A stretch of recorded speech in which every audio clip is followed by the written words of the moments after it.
जो क्वेश्चन है वो बहुत स्ट्रांगली आज पूछा जा रहा है, is there a possibility of war और probably clashes up to certain extent between India and China. Origin बिल्कुल साफ है। क्यों ऐसा लोग पूछ रहे हैं? क्योंकि जो इंडिया चाइना के जो ट्रुप्स हैं वहां पे लद्दाख में एक दूसरे के आमने सामने हैं। डिसएंगेजमेंट नहीं हुआ है। 16 राउंड कॉन्फ्रेंस हो चुकी है कोर कमांडर्स के बीच में, लेकिन अभी तक कोई रिजल्ट नहीं निकला। और इंडियन साइड का ये मानना है कि मोर और लेस चाइना इस बात में इंटरेस्टेड नहीं है कि वहां पे डिसएंगेजमेंट हो और जो फोर्सेज हैं वो वापस जाएं। Before we proceed further, let us analyse के आफ्टर ऑल ऐसे क्या फैक्टर्स हो रहे हैं चाइना के साथ जिससे ऐसी पॉसिबिलिटी उनको लगती है कि इंडिया के साथ टेंशन बिल्टअप हो रहा है।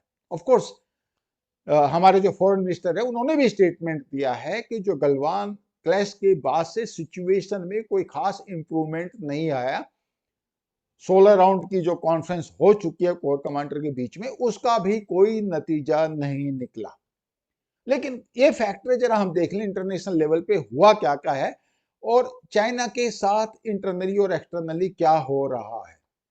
सबसे पहली बात, China Taiwan, everybody knows about it. China के लिए ये एक सिविलाइजेशन का इशू है, कम्युनिटी का इशू है, सोसाइटी का इशू है कि ताइवान उनके साथ मर्ज हो जाए। पुराना इशू है, यूएसए इन्वॉल्व है। काफी हद तक ताइवान की सिक्योरिटी के लिए यूएसए अपने आप को प्रतिबद्ध पाता है, ऑफिशियली अनऑफिशियली बोथ वेज।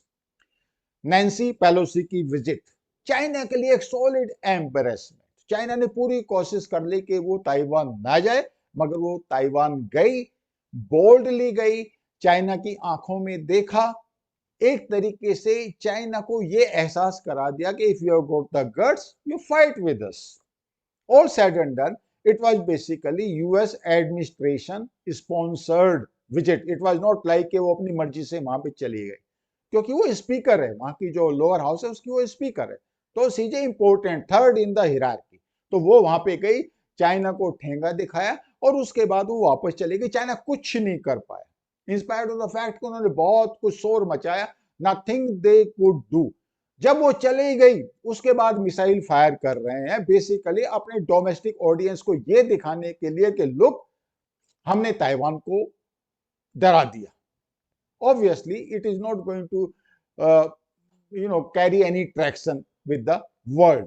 सबको पता है कि China is in no position to challenge USA और मिलिटरली थ्रेटन ताइवान। वो ठीक है, ब्लॉकेड और ये सब वो करते रहेंगे, अपनी एक्सरसाइज करते रहेंगे, बट फैक्ट रिमेन्स के उनका एक सॉलिड एम्ब्रेसमेंट हुआ है जो सारी दुनिया ने देखा है। इंटरनली उन्होंने किस तरीके से उसको सेल ऑफ किया है, that is all together a different issue. अब दूसरी बात, चाइनीज इकोनॉमी की। चाइनीज की आपको कोई न्यूज बाहर तो मिलेगी नहीं, तो उनकी इकोनॉमी कितना कर रही है या कैसा कर रही है, बट फैक्ट रिमेन्स की उनकी इकोनॉमी इंपैक्ट हो रही है। जितनी भी न्यूज आ रही हैं उसमें बिल्कुल क्लियर है कि चाइना की इकोनॉमी पहले जैसा परफॉर्म नहीं कर रही है। तीसरी बात, यूक्रेन रशिया वॉर। अब इस वॉर ने क्या किया? इसने पहले तो ये कि एक्सपेक्टेड लाइंस पे ये वॉर नहीं गया। 15 दिन में ये खत्म हो जाना था, 6 महीने हो गए और अभी तक ये खत्म नहीं हुआ। और सिर्फ एक ही रास्ता अभी आगे जा रहा है, वो है एस्केलेशन। अभी यूक्रेन का इंडिपेंडेंस डे था और रशिया ने मिसाइल फायर की, 22 लोग उसमें मारे गए। उससे पहले यूक्रेन ने क्रीमिया में अटैक किया, ड्रोन से किया, और ऑब्वियसली अच्छा खासा डैमेज उन्होंने किया। चलो मिलिट्री एस्पेक्ट में आज इस वीडियो में कवर नहीं कर रहा, बट द फैक्ट रिमेन्स के ये वॉर रशिया या चाइना की एक्सपेक्टेड लाइंस पे नहीं जा रहा है और ये सिर्फ एक ही तरफ जा रहा है जहां पर ये बढ़ेगा। European union, specially Germany, France, ये सब यूएसए के साथ हैं, इंस्पायर्ड ऑफ द फैक्ट कि उनको एनर्जी के इश्यूज रहेंगे, क्योंकि जो जो वो रशिया से एक्सपोर्ट कर रहे थे वो हैम्पर होंगे, एनर्जी की प्रॉब्लम आएगी, but they are in no position to go back. They have to be in alignment with US. अब अगर लॉन्ग रन में ये वॉर चलता है तो उसमें सबसे बड़ा एडवांटेज अगर किसी को होता है तो इंडिया और चाइना को, as far as the energy is concern. लेकिन इसके अलावा जो चाइना की एक्सपेक्टेशंस थी कि USA will be tied down there, those expectations are far off the mark. America is sitting pretty in back actually, since EU European union alignment total है America के साथ, तो वो एक्चुअली एक तरीके से अमेरिका के फेवर में ही गया है। चाइना की एक्सपेक्टेशंस ये थी कि इंडो पैसिफिक में यूएसए का अब ध्यान बढ़ जाएगा।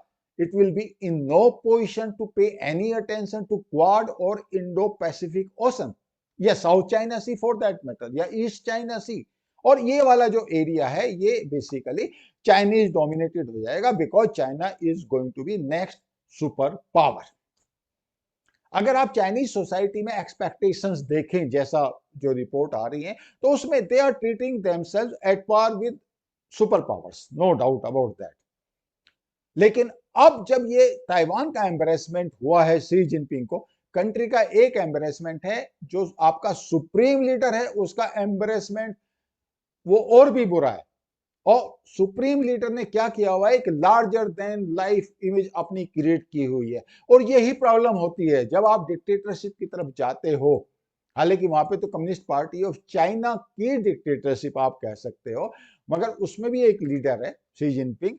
और जब उसने अपनी ऐसी एक इमेज क्रिएट की हुई है लार्जर देन लाइफ, और उसमें एम्बेरसमेंट हो रहा है ताइवान की वजह से, तो फिर उसका इंपैक्ट सोसाइटी के ऊपर क्या पड़ेगा।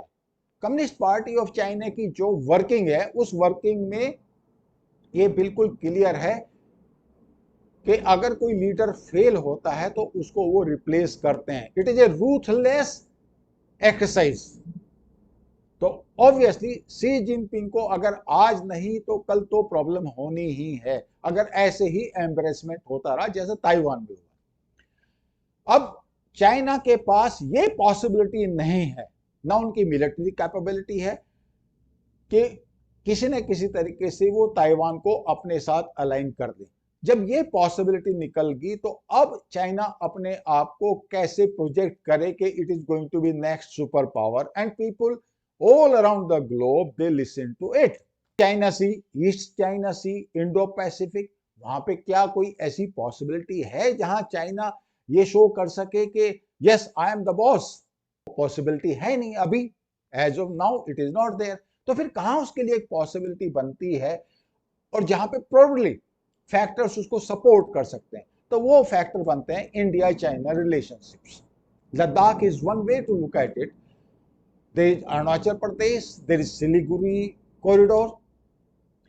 इंडिया के साथ एक नाराजगी है, बिकॉज इंडिया बेसिकली यूएस के साथ स्लोली एंड स्लोली अलाइन हो रहा है, बिकॉज इंटरनेशनल फैक्टर्स चेंज हो रहे हैं, अलाइनमेंट्स चेंज हो रहे हैं। क्वाड की जो मेंबरशिप है, अल्टीमेटली आप देखेंगे कि किसी न किसी टाइम पे ये एक मिलिट्री अलायंस में कन्वर्ट होने वाली है। अभी तक अगर ये कन्वर्ट नहीं हो रही तो उसमें भी बेसिकली इंडिया की वजह से, बिकॉज इंडिया चाइना को बैलेंस करके चल रहा है। मगर टुमारो दिस सिचुएशन में चेंज।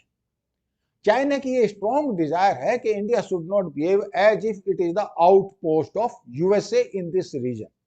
फैक्ट रिमेन्स के ये ही होने वाला है, सूनर देन लेटर।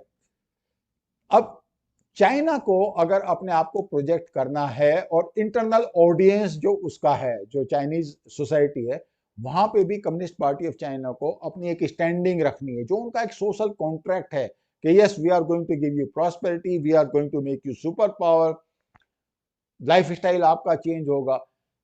अब ये सब जो फैक्टर्स हैं, अगर अफेक्ट हो रहे हैं, तो एम्ब्रेसमेंट इतना सॉलिड है कि चाइना को कुछ न कुछ करना पड़ेगा।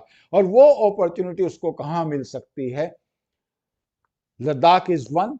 अब वो कितनी मिलती है और कितनी हम देते हैं, ये हमारे ऊपर है, हमारी लीडरशिप के ऊपर है। लेकिन चाइना जब पिछली बार आया था तो लद्दाख में क्या सोच के आया था? कोविड का इंपैक्ट था, पूरा इंडिया इकोनॉमिकली डाउन थे हम लोग, कोविड का इंपैक्ट था, मोदी की लीडरशिप वॉर सिचुएशन में कितनी स्ट्रांग बनेगी ये नहीं पता था। उसके बाद तो पता चल गया, मगर उससे पहले नहीं पता था। अब दूसरा आप इशू लीजिए, डोकलाम का इशू हुआ, इंडिया स्टूड फर्म, लेकिन डोकलाम अपने आप में कोई इंपॉर्टेंट नहीं था। इंपॉर्टेंट ये था कि डोकलाम से जो सिलीगुड़ी कॉरिडोर है वो कितना नजदीक है। And in fact that was the reason why India took that strong stand. हमारे इंटरनल फैक्टर्स आप देखिए 24 तक।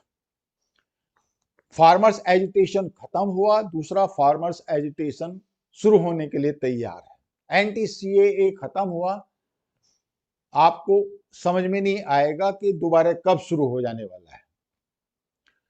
certain से जुदा forces they are already active. Where are we? Congress एक एजिटेशन लॉन्च करने जा रही है। ईडी डायरेक्टरेट है, जो सीबीआई है, इन सब के जो एक्शंस हैं वो सब पार्टीज के अगेंस्ट में हो रहे हैं। आप देखो जितने भी करप्ट लीडर्स हैं, ममता बनर्जी से लेके लालू से लेके कांग्रेस तक, और लोग भी इस घेरे में आएंगे। तो ये जो पॉलिटिकल लीडरशिप है ओपोजिशन पार्टीज की, इसका क्या इंटरेस्ट है? इसका इंटरेस्ट ये है कि किसी न किसी तरीके से मोदी गवर्नमेंट कमजोर हो, जिससे कम से कम हमारा तो पीछा छूटे। थोड़ा सा ब्लंट बोल रहा हूं।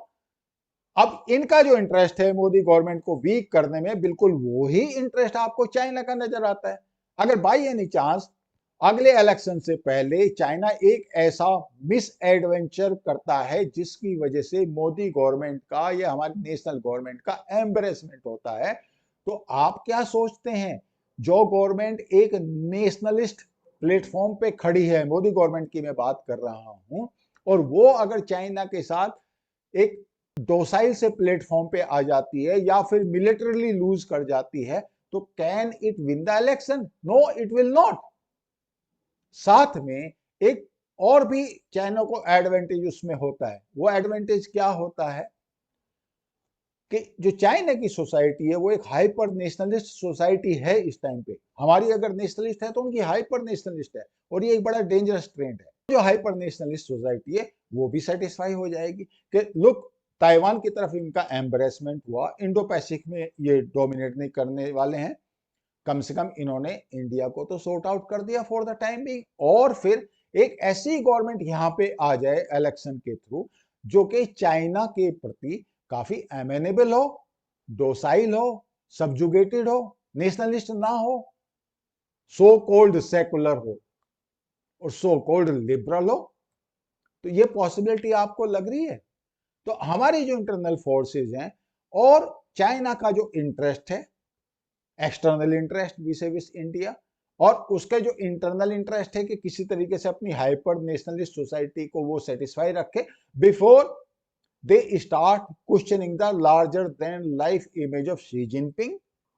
तो सारे फैक्टर्स अगर आप मिला के देखो तो इस टाइम पे एक बड़ी स्ट्रॉन्ग पॉसिबिलिटी लगती है कि there can be a situation before 24 in which China and India, they may find themselves against each other, maybe on Ladakh, maybe on Siliguri corridor, maybe on Arunachal Pradesh. And please note that China is never a reliable country, very unreliable. उन्होंने Ladakh miss adventure से पहले जो भी agreement किए थे 90s में, जो भी पीस एंड ट्रैंक्विलिटी के एग्रीमेंट हुए थे, उन्होंने राइटिंग में थे वो एग्रीमेंट उन्होंने फॉलो नहीं किए। तो अभी भी जो कोई एग्रीमेंट है वो फॉलो करेंगे, इसकी कोई भी गारंटी नहीं है। तो what is our responsibility as nationalist? हमारी रेस्पॉन्सिबिलिटी है कि हम अपनी सोसाइटी में इंटरनल पीस को मेंटेन करें and let we be very watchful. I hope you liked this narration. I will see you in next video. Please like, share and subscribe.